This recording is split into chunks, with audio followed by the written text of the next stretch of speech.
Tips and Tricks for the Allied Health Professional. Episode 5. The Order Green Light. A patient is in room 4 for a routine physical. You know they are due for a flu shot.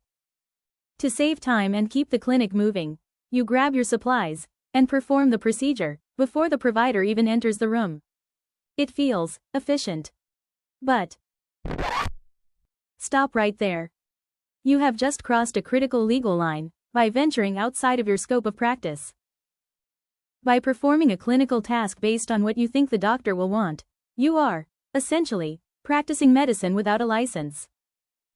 Medical assistants can only perform invasive actions under a doctor's explicit delegation.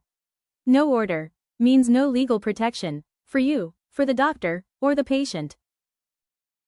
The right way, the order green light. While anticipating the provider's needs is admirable, shift your mindset and go beyond predicting to verifying the order and getting the green light.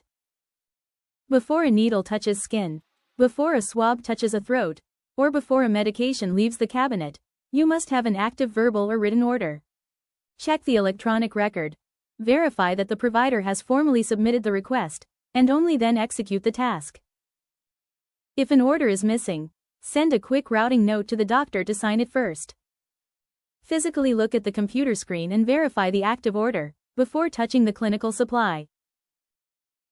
Your challenge today: before you perform any point-of-care test or immunization, execute the order green light. Now, leave a comment telling us how you successfully used this tip today.